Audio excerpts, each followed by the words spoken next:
अहो सासूबाई, आता मला नाही होत एवढं सगळं काम. आता मला 9वा महिना चालू आहे. हे असं वागणं मला नाही जमणार. तुला काम करता आलं तर कर, धुणं भांडी फरची पडली ते सगळं करता आलं तर कर, नाही तर तुझ्या माहेरी जा. तुझ्या आईचा फोन नाही आला का तुला ये म्हणून माहेरी? अहो माहेरी माझी मम्मी एकटीच आहे, कोण लक्ष देईल माझ्याकडे तिथं?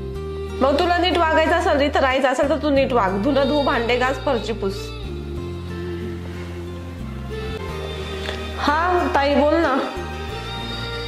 हा का, काय सांगते? 6वा महिना? अगं मग तुम्हाला इतकं लेट का कळवलंस? अगं आता आराम करत जा, काम वगैरे काही करू नको. नाही नाही, तुझ्या सासूला सांग मी काही काम वगैरे काहीच करणार नाही, मी आराम करणार म्हणून. काय काम करायला सांगते तुझी सासूबाई? तिला काही पटतं का या दिवसात काम करायला सांगते?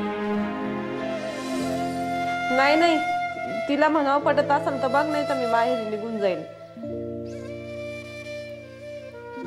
बर बर ठेव, आणि हा आराम करा. अहो सासूबाई, असा भेदभाव का करताय? तुमच्या मुलीला दिवस गेले तर तुम्हाला किती काळजी वाटते आणि मला किती काम करायला सांगत्या. असं भेदभाव का करत्या सुनात आणि मुलीत?